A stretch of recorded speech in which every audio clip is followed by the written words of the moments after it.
बोले देवादेवी खजर सियाजीनाथ भगवान की, पार्श्वनाथ भगवान की, शासन नायक महावीर भगवान की, चारित्र चक्रवर्ती प्रथमाचार्य शांति सागर जी महाराज की, आचार्य गुरुदेव श्री धर्म सागर जी महाराज की, आचार्य गुरुदेव श्री विभुत सागर जी महाराज की, उत्तम महामंडल विधान की, आचार्य श्री भद्रभाऊ सागर जी महाराज की, आचार्य संघ की,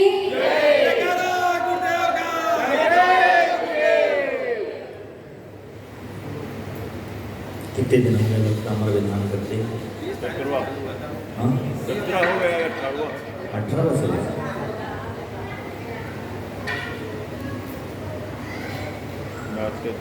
हाँ नित्योदयं दलितमोहिमहन्दिकारं गम्यं नराहुवदिनस्य न पारिदानं प्रेमासते तव मुखस्य मनल्ते कान्ति विद्योदयं जगत्पूर्वे सशान्ति बिम्बम्।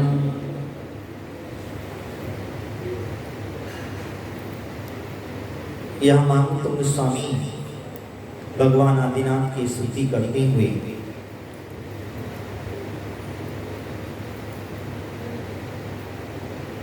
उनके मुखमंडल को चंद्रमा की उपमा देते हैं।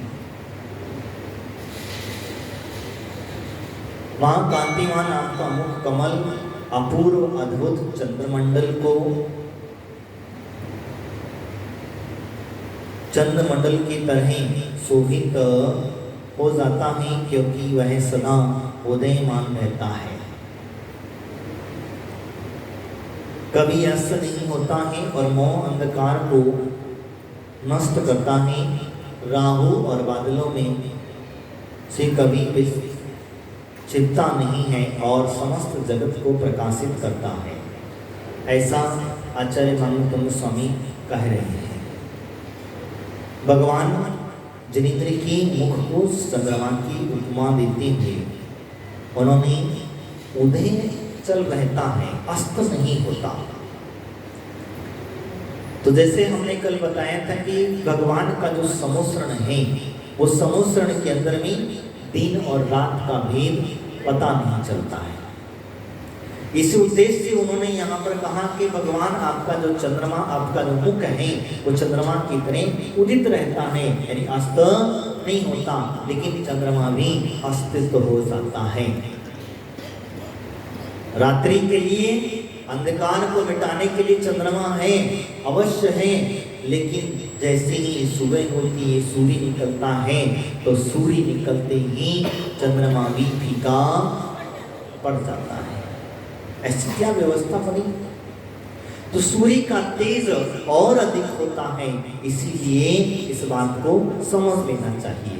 तो यहाँ उन्होंने यही कहा है कि भगवान आपका जो चेहरा है वो चंद्रमा की तरह शीतलता, सुंदरता और आकर्षित करने वाला है। इसीलिए हम लोग जो हैं भगवान के समोसरण में जाते हैं और सरोवर में जाते समय ही देखते ही भगवान का चेहरा देखते बनता है। भगवान जिंद्र का जो चेहरा है वो देखते बनता है, और भक्त जिधर से बैठ जाता है, जहां बैठ जाता है, उस ओर से नजर आता है। ये सबसे बड़ा अतिशय, भगवान चतुर्मुख नहीं है, ध्यान रखना। भगवान का मुख जो है चतुर्मुख नहीं है, भगवान तो एक ही मुख है, एक ही दिशा में बैठते हैं, लेकिन उनका अतिशय ऐसा होता है कि वो चारों तरफ से जिधर भक्त बैठे, देव बैठे देवों की तरफ, इंद्राणियां बैठी इंद्रों की तरफ, आरिकाएं बैठी आरिकाओं की तरफ, वहीं निराज बैठे निराजों की तरफ, और श्रावक जहाँ बैठा है उस श्रावक की तरफ भगवान का मुख रूपी चंद्रमा नजर आता है। इसी भक्ति का प्रभाव देखिए कितना बड़ा अतिशय वहाँ कहा जाता है। भगवान का मुख जो चतुर्मुख नजर आता है, यही तो सबसे बड़ा मुख है। और सबसे बड़ी बात देखिए, वो इतनी ऊंचाई पर है कि हम लोग वहां दूर से भी बैठ करके भी भगवान के चेहरे को निहारा करते, भक्त वह हैं। ऐसा नहीं है कि वहां गया और जाकर के बैठ गया। आप आते मंदिर में आते हो, भगवान के सामने जाते हो, एक मुट्ठी चावल पटकते हो और आंखें बंद करके खड़े हो जाते हो, क्या होगा? आपकी तरह ही भगवान के मंदिर में आकर के एक मुट्ठी चावल डाले और आंख बंद करके खड़े हो गए या बैठ गए काउशल आदि के लिए। लेकिन नहीं, यहाँ तो मैंने भी 2-4 दिन पहले ही बताया, भगवान के चेहरे को निहारना, उनकी एक एक अंग को निहारना। जो भी श्रावक समुद्र के अंदर में जाता है तो भगवान की ओर देख करके आंखें खुली की खुली रह जाती हैं, बंद नहीं करता है वो तो कहता है मेरी आंखें अभी तृप्त नहीं हो पाई।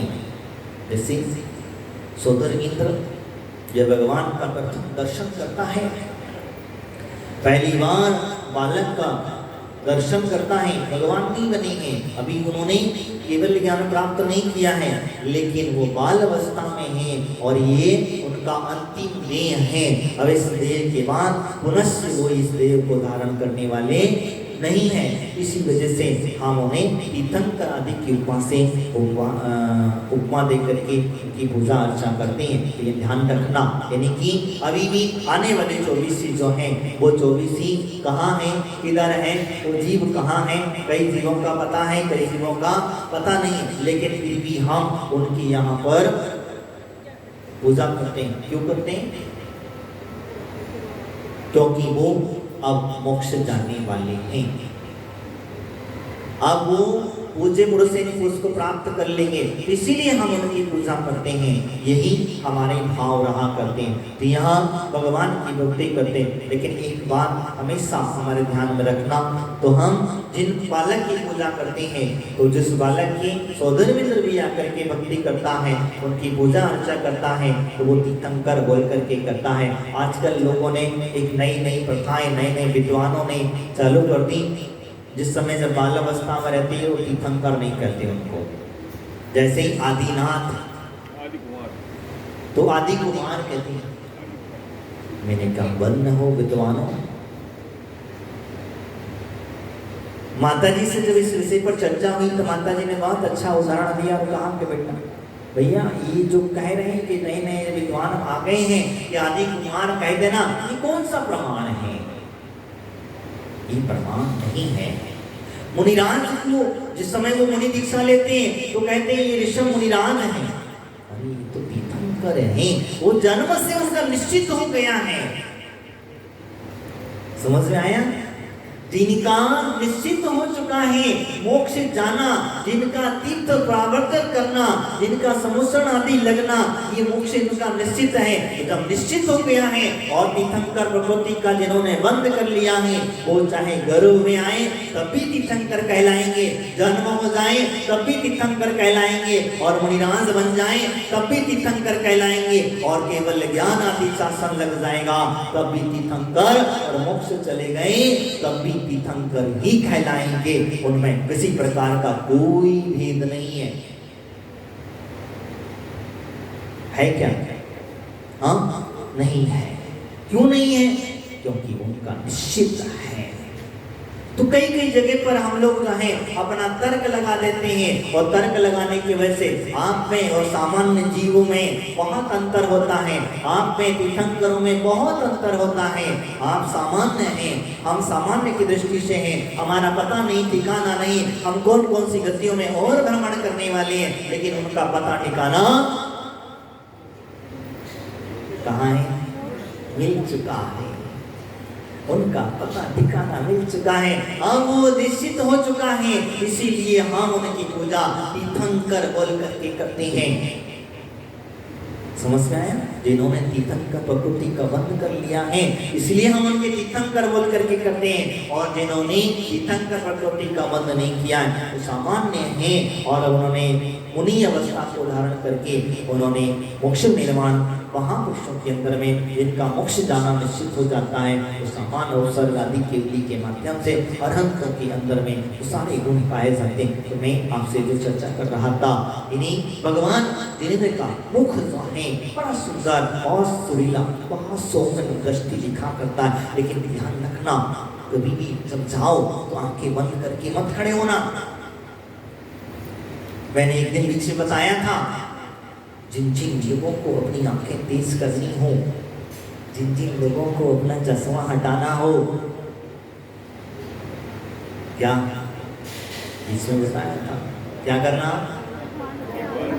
भगवान की गड़बड़ हो जाएगा। हाँ, जहां लगा लो, लेकिन हम तो यहाँ मुख मंडल की बात करें, हम चरणों में क्यों जाएंगे? हमारे भाव चरणों में। लेकिन मैं जो कह रहा हूँ समझ, ऊपर से लेकर के नीचे जाकर के उसकी दृष्टि चरणों में जाकर के टिक जाती है। पूरी प्रतिमा को निहारना, लेकिन तुम कहाँ निहारने की फुर्सत है तुम्हारे पास? तुम्हारे पास तो इतनी गड़बड़ रहती है कि भाई जल्दी जल्दी जल्दी जल्दी जल्दी करें, और 2-4 सहेलियां मिल जाती हैं तो फिर वहां पर क्या करें, आदत से मजबूर है महाराज। तुम्हें आपसे जो कहना, तो ये नहीं भगवान का मुख मंडल निहारना और निहार करके उनकी स्तुति करना, उनकी भक्ति करना, उनकी आराधना करना। तो यहाँ वो कह रहे हैं कि आपका मुख जो है चंद्रमा के समान है, लेकिन चंद्रमा तो अस्ताचल के नहीं अस्त हो जाता है, लेकिन आपका मुख जो है, जो तेज है, आपका जो प्रभाव है, वो कभी अस्त होने वाला नहीं है। ऐसा आचार्य भगवंत महंत गोस्वामी कह रहे हैं। तो जब इनकी भक्ति करेंगे, जब इसकी स्तुति करेंगे, तो हमारा मन भी एकाग्र हो जाएगा और हम भी इन्हीं की तरह उस पद को प्राप्त कर लेंगे। क्योंकि हमारे यहाँ आचार्यों ने स्पष्ट कहा है, हम जिसकी वंदना कर रहे हैं उसके गुण अगर हमारे अंदर ना आए तो हमारी वंदना करना बेकार है। समझ रहे हैं मेरी भाषा? जिसकी वंदना कर रहे हैं, जिसकी स्तुति कर रहे हैं, जिसकी आराधना कर रहे हैं, जो तुम्हारा आराधक है, अगर उसके वो थोड़े से भी गुण अगर हमारे अंदर ना आए तो हमारी वंदना और स्तुति सब व्यर्थ है। क्या मतलब हुआ? आए खाली माथा पटक है, शरीर को नुकसान दिया, समय व्यर्थ किया। उनके थोड़े से गुण भी हमारे जीवन में अगर आ गए तो ध्यान रखना, आपकी यात्रा मोक्ष जाने की प्रारंभ हो गई है। यही समझना। अभी यहाँ पर एक ग्रुप का मेरे पास मैसेज करता है, ग्रुप बनाया। क्यों बनाया?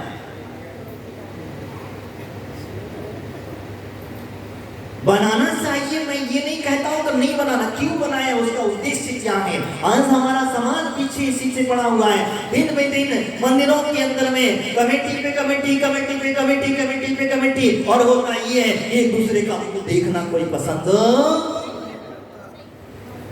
तुमने अच्छा किया तो हम तुम्हारे वहां पे, इस महिला मंडल ने बहुत अच्छा ये गेम लिया तो हम दूसरा गेम लेंगे, दूसरा आएगा तीसरा गेम लेंगे, हम तीसरा है चौथा लेंगे। हम ये अपने आप को दूसरा तरीका करना चाहते हैं। मेरा कहना ये और है, अगर आपने ग्रुप बनाया है तो आप आज एक संकल्प करके जाएं, आप ये विचार करके जाएं कि कोई भी देव शास्त्र गुरु अगर यहाँ आते हैं, हमारे गुरुराज आते हैं, हमारे मुनिराज आते हैं, विहार करके आते हैं, तो उनकी आहार विहार निहार में हम अपनी पूरी पूरी सेवा देंगे। तो ये ग्रुप बनाना सार्थक है, अन्यथा हमारे ये ग्रुप जितनी भी महिलाएं हमारी बैठी हैं, ये संकल्प करें 2 दिन 4 दिन 6 दिन कितने दिन भी अयोध्या साधु आता है तो हमारे यहाँ से यह व्यवस्था बनती है। यहाँ की कमेटी बहुत अच्छी है, आपको सारी फैसिलिटी देती है, सिर्फ आपकी आवश्यकता होती है। बहुत अच्छी है, मैं जानता हूँ। वो लोग आपको हर फुल फैसिलिटी देने को तैयार रहते हैं, लेकिन सिर्फ आपकी आवश्यकता होती है। लेकिन आप हैं कि घर छोड़ना नहीं चाहते, तो फिर ऐसे ग्रुप के बना करके क्या नाचने गाने के लिए आप ग्रुप बना रहे हो? भगवान के मंदिर में, भगवान के दरबार में भक्ति करने का उद्देश्य अवश्य करना। बाकी का आप जो भी बनाना चाहिए बनाएं, लेकिन एक चीज हमेशा याद रखना, मैं जो कह रहा हूँ, हमारे यहाँ अगर अयोध्या से कोई मुनिराज आते हैं या अयोध्या मुनिराज आपके यहाँ से जाते हैं, तो बीच में रास्ते में 2 दिन 4 दिन चौका लगता है, 6 दिन चौका लगता है, जो भी रास्ते जैसा साधु की अवस्था रहती है वैसा जाता है, तो हम जाएं चौका लगाएं, कोई आवश्यकता नहीं पड़ेगी। हम जागरूक हों, आपके साथ में काम करने वाले आदमी लेकर के अवश्य जाएं, ये नहीं कहता उन्हें रखिए, लेकिन आप वहां जाकर के पहुंचिए, समझिए, निराशों को आहार दीजिए। देखिए घर में आहार देने से कई गुना पुण्य है, रास्ते में निराशों को आहार आदि कराना, क्योंकि वो निर्विकल्प चर्या करते हैं। आपके यहाँ पद्म पुराण का उदाहरण मैं हमेशा देता हूँ, भामंडल का। वो भामंडल का जीव जो है, भामंडल दो मणिराज जो थे, जंगल के अंदर भ्रमण कर रहे बेचारे, चतुर्मास नजदीक था और नजदीक होने की वजह से अब वो बेचारे भटक गए। तो क्या करें, पर भ्रमण तो भ्रमण है।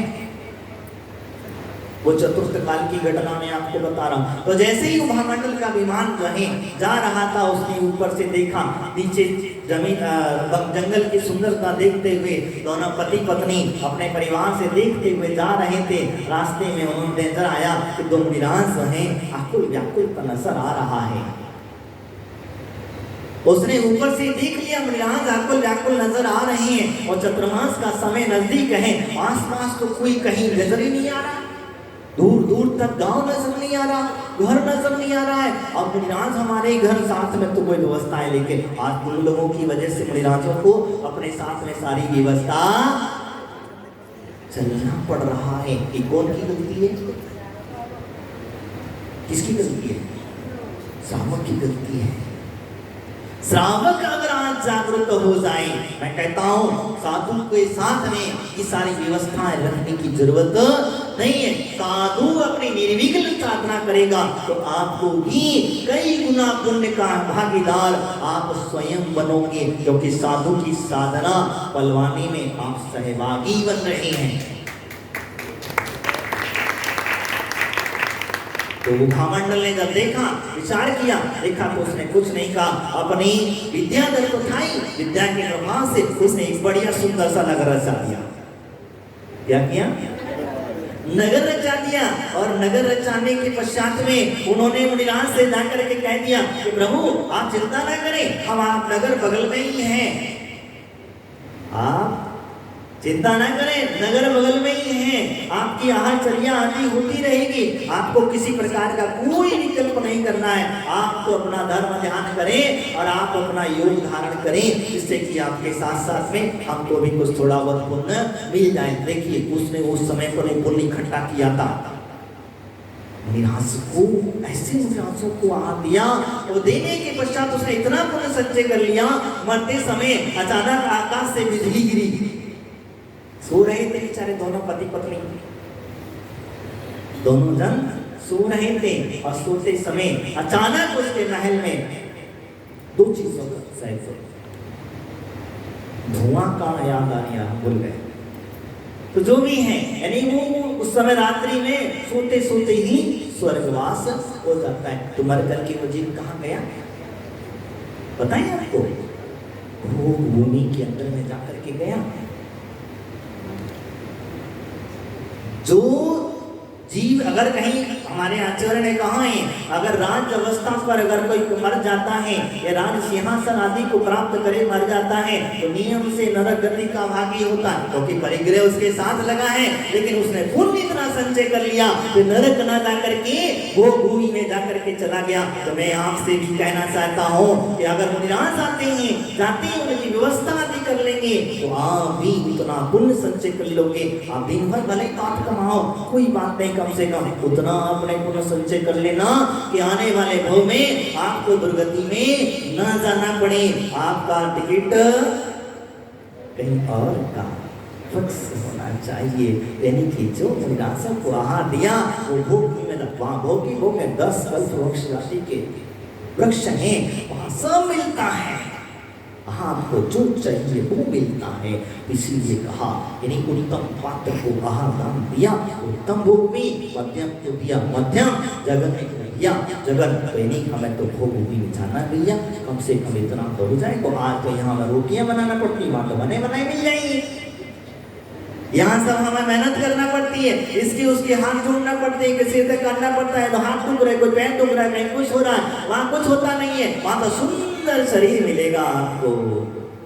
और सुंदर हाथ पैर मिलेंगे, लेकिन बस इतना ही है कि आपके वहां भक्ति करने के लिए कुछ नहीं मिलेगा।